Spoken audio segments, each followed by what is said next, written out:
We begin with a close call for a man in Warren. He was nearly swept away in floodwaters this morning.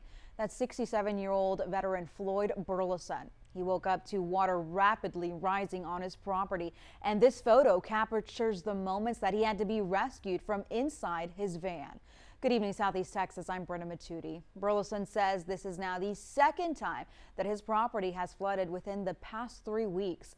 12 News reporter Kyle Orr spoke with Burleson today, and Kyle, he's a bit shaken up after this. That's right, Brenda. That's one way to put it. Burleson tells me he's lived on his property for the past 25 years. And even after Harvey and Imelda, he says his land has never flooded like this. I heard my commode bubbling. It was to the doors of my van over there. So I thought I better get out of here. This marks the second time in 3 weeks that disabled Vietnam veteran Floyd Burleson's property has flooded. This time, escaping in his van was the only option. And I turned around, that's as far as I got. I sat in my van until they came and rescued me. I was up to my beard in water. Burleson says his phone wasn't working, leaving him with no way to call for help. Kind of get scared there for a minute. Game warden come got me out. After 2 of his trucks were destroyed by flooding on April 10th, Burleson bought this van as a replacement. I traded a motorcycle for that van. Spent a bunch of money getting it legal.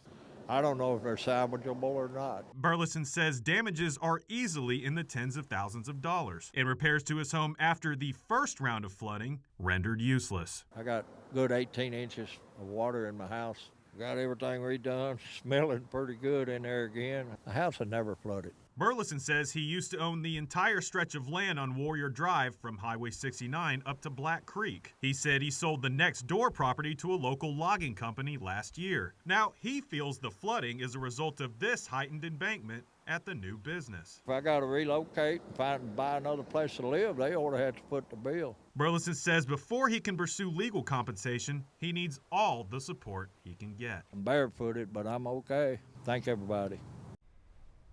Burleson's family has set up a GoFundMe to assist with the damages, and you can find that link on our website. Live in studio, Kyle Orr, 12 News.